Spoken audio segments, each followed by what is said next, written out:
I hadn't thought about her in months, or at least that's what I kept telling myself. Then, last night, my phone lit up at 1:14 a.m. A single message from her. I'm getting married tomorrow. I stared at the words until the screen dimmed. My thumb hovered over reply, but I couldn't type. Not yet, because it wasn't the fact that she was getting married that broke something inside me. It was why she'd messaged me at all. Her name was Elena, 45, with a voice that always sounded like it carried a secret. When we first met 3 years ago, I was 26, still clumsy with my life. She taught photography at the community center. I just quit my office job and joined her evening class because I didn't know what else to do with myself. I remember the first time I caught her watching me through the reflection of the glass window. Not directly, but enough for me to notice. It wasn't a romantic look. Not then. It was something quieter. A kind of curiosity, maybe pity. But stayed with me. I told myself it was just admiration, the way a student feels for a teacher who, somehow, makes you see the world differently. But every time she leaned over to adjust my camera lens, every time her perfume brushed the edge of my sleeve, I felt something I didn't have words for. We never crossed a line, not even close. But the air between us, it was never just air. After class, she'd sometimes stay behind while I packed my gear. We'd talk about art, regret, things that weren't really about either of those. She'd laugh when I said something self-deprecating, but her eyes never quite matched the sound. And then, one evening, she stopped showing up. The class was canceled without explanation. No goodbye message. No number. Nothing. For a year, I convinced myself it hadn't meant anything. That I'd imagined the closeness. That she'd moved on, maybe found someone her own age, someone who made more sense. Until last night. I sat there in my small apartment, the glow from the phone painting my face blue. I'm getting married tomorrow. No greeting. No punctuación. Just that. My chest felt tight, and I laughed under my breath because it was ridiculous the way my hand was shaking. I typed back, then erased it. Typed again. Erased that too. Finally, I wrote, "Congratulations. I hope he's everything you wanted." I didn't hit send. Because that wasn't the truth. The truth was, I didn't want her to be happy with someone else. I wanted her to be happy with me, even though that sentence felt impossible to say out loud. The rain had started tapping against the window, soft and uneven. My apartment smelled like coffee gone cold. The whole night felt like it was holding its breath. And then, just as I finally put the phone down, another message came through. "Can we talk? It's important." My heart kicked hard against my ribs. I stood up before I knew what I was doing. I didn't know if she meant a phone call, a text conversation, or something else entirely, but then another message appeared. "I'm outside." I froze. Outside, in the rain. I walked to the door, my hand trembling as I reached for the handle. Through the small frosted window, I could see a silhouette, her silhouette, still waiting. 3 years vanished in a heartbeat. I took a breath. The door clicked open. And when our eyes met again, it wasn't the years apart that hit me.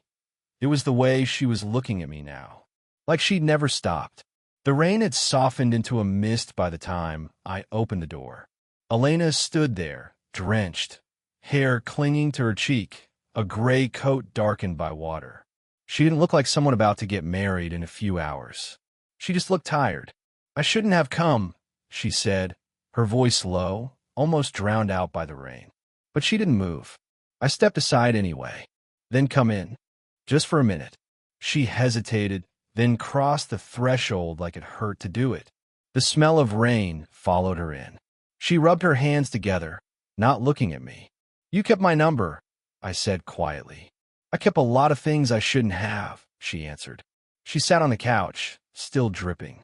I handed her a towel, pretending not to notice how my fingers brushed hers. It felt like touching something fragile, something that might break if I held on too long. For a moment, neither of us spoke. The only sound was the hum of the heater struggling to fill the silence. "Does he know you're here?" I finally asked. Her lips pressed together.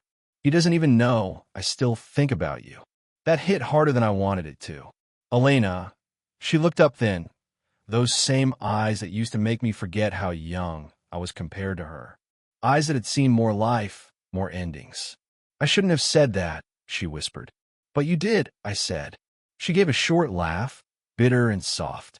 You always had a way of hearing the things I didn't mean to say. When I was in her class, she used to talk about light, how the same scene could look completely different depending on where you stood. I never realized she meant people too.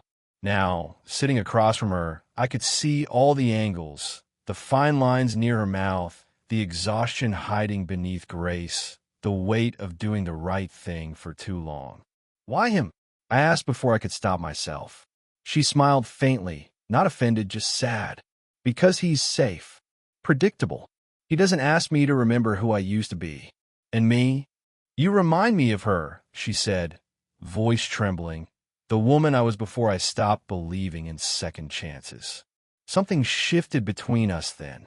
Something we both felt but didn't name. I reached out to take her towel, to give her a reason not to leave yet. Our hands met again. She didn't pull away this time. Her skin was cold, trembling slightly, or maybe that was me. We didn't say anything. There was no confession, no apology. Just a silence that said too much. The kind that feels dangerous because it's honest. Outside, the rain began again, heavier now, pressing against the windows like it wanted in. And still, she didn't move. Her wedding was tomorrow. But right then, she was here, with me. And for the first time in 3 years, I didn't want the night to end. She stayed longer than either of us meant to. The heater clicked off, and the only light left was the street lamp spilling through the blinds, slicing the room into strips of gold and shadow. Elena sat curled on the couch, her wet coat draped across a chair. My shirt clung to me from the rain, but I didn't care. We were talking about nothing. Favorite movies, bad coffee, broken cameras, anything that kept us from saying what we were really thinking. Every pause felt like an invitation neither of us accepted. Then came a soft knock on my door. She froze. So did I. "Oh," she started, her voice barely a whisper. "My roommate," I said. "He works night shifts. He must have forgotten his keys." Her eyes darted to the door, panic flickering across her face. I moved quickly, unlocking it halfway before he pushed it open. "Ma'am, my phone, oh." He stopped when he saw her.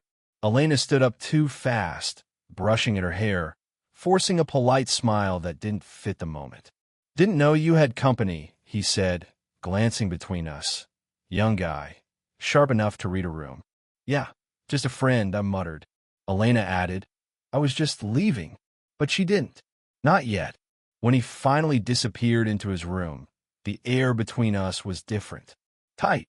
Caught between what almost happened and what couldn't. She turned to me, arms crossed. "This was a mistake. Then why are you still here?" She looked at me like she wanted to find an answer that made sense. "Because I needed to see you again before I couldn't." My pulse kicked hard. "Elena, don't." She held up a hand, but her voice broke. "You think I don't know how wrong this is? He's waiting for me. He's safe. And you make you remember who you really are," I said quietly. She went still. For a moment, I thought she might leave. Instead, she stepped closer. Her fingers brushed mine, a tiny, trembling movement that felt like electricity. "I shouldn't," she whispered. "You already are," I said. The rain outside turned violent, hitting the glass like applause. The sound filled the silence we couldn't handle. She looked up at me then, eyes glassy, breaths uneven. We were close enough to feel each other's warmth, close enough to make a mistake. But she turned away just as my hand reached for her cheek. Her voice cracked as she said, "If I stay, I won't make it to the wedding." I swallowed hard. "Then don't go." She looked back at me, and there was again that flicker of the woman who'd once believed in second chances. She reached for the door, paused, then said, almost to herself, "You make everything harder, Noah." And then she was gone. The rain swallowed her up, but her towel was still on the couch, still warm. And that's when I realized she hadn't just come to say goodbye. Something wasn't right. Not with her. Not with tomorrow. The morning came like a dare. Gray sky, restless wind, the kind of weather that feels like it knows a secret before you do. I hadn't slept. Her last words looped in my head until they stopped sounding real. You make everything harder, Noah. She was supposed to be getting married in a few hours. I told myself to stay out of it, that it wasn't my place, that I wasn't the kind of man who shows up where he shouldn't. But then my phone buzzed. A text from her. Don't come looking for me. Which of course meant I did. The old church sat on the edge of town, small and unassuming, the kind of place where promises felt heavier. Cars lined the street, people huddled under umbrellas. And there she was, standing alone near the side entrance, her wedding dress hidden beneath a long beige coat, like she couldn't decide which part of her life to step into. Elena. She turned. For a second, her face softened, then hardened again. You shouldn't be here. I wasn't going to be. Then go. I can't. The wind caught her hair, pushed it across her face. She didn't move to fix it. You texted me, I said quietly. You wanted me to find you. She shook her head, but her eyes said otherwise. I was trying to stop you from ruining my life. I think you already did that, I said. To both of us. She took a shaky breath, her hands twisting in the sleeves of her coat. You don't understand. He's good to me. He's kind. But you don't love him, I said. Her lips parted, but no words came. The silence between us said enough.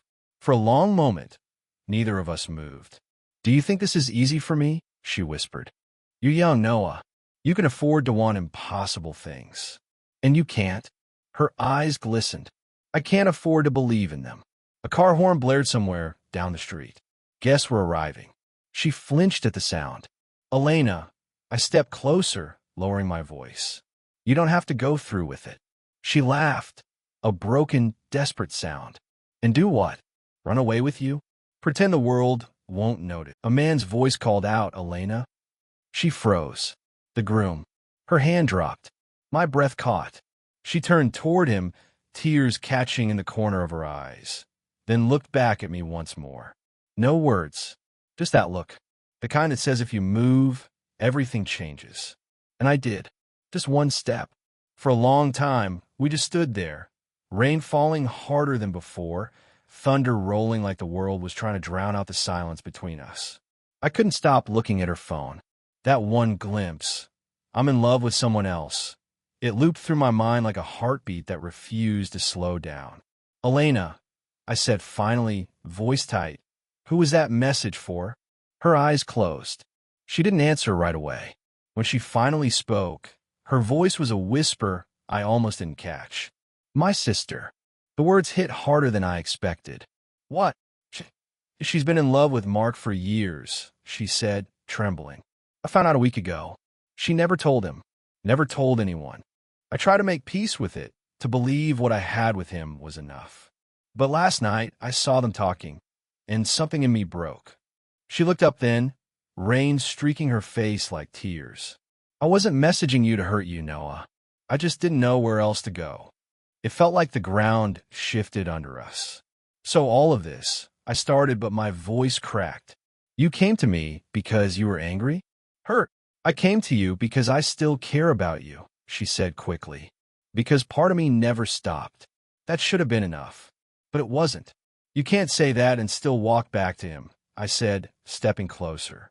You can't tell me I made you feel alive and then pretend it didn't happen. Her eyes filled again. You think this is easy for me?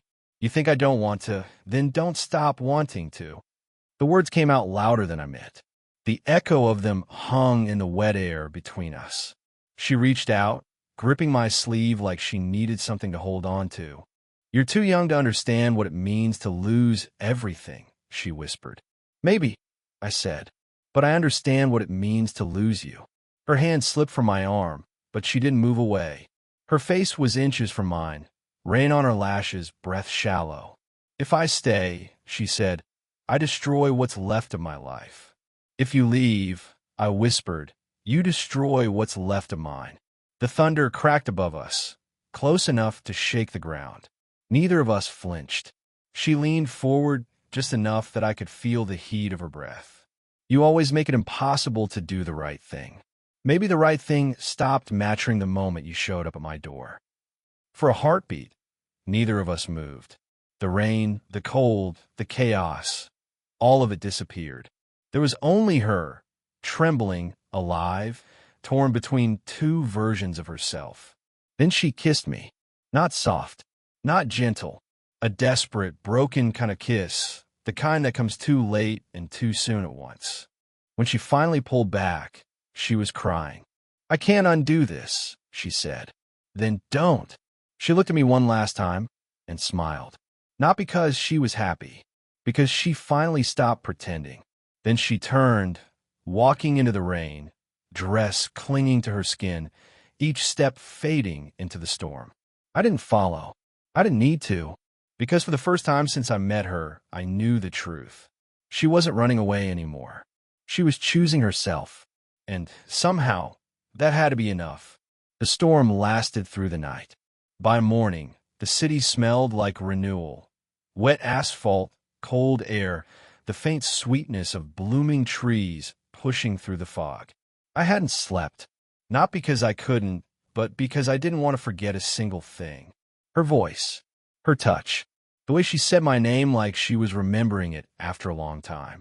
When I finally stepped outside, the streets were quiet. The church bells rang at 9, not for a wedding, but for an empty ceremony. Someone had canceled at the last minute. No one said who. I already knew. I walked to the coffee shop where we used to meet after her classes. The same table by the window, the same cracked mug she always said looked beautifully broken.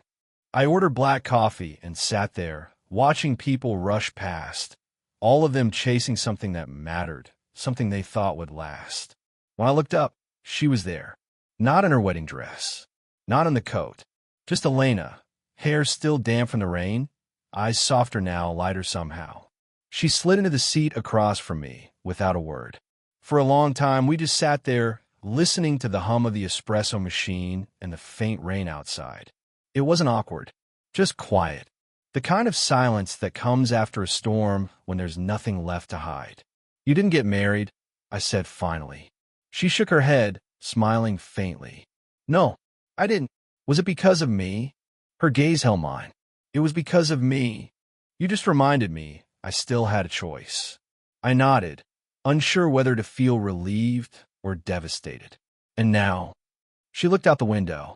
"Now I start over. Alone for once. I think I owe myself that." I tried to smile, but it came out uneven. "And me?" Her eyes softened. You're the part of my life that taught me I could still feel. Don't lose that." She reached across the table, brushing her fingers against mine, a gesture that was both goodbye and gratitude. "I'll see you again?" I asked, even though I already knew the answer.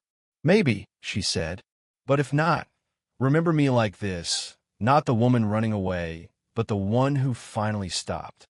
She stood, slipped on her jacket, and left without looking back. Through the window, I watched her disappear into the thinning fog, not like someone escaping, but like someone finally free. Weeks later, I found a photo in my inbox. It was one she'd taken years ago, a shot of light spilling through cracked glass. Under it, a short message: "Some things break so the light can find its way in." I stared at it for a long time before smiling. Because she was right. Love doesn't always mean staying. Sometimes it means letting the right goodbye change you. Did you enjoy the story? What kind of stories would you like to hear next? Love that heals, love that haunts, or the kind that never truly ends?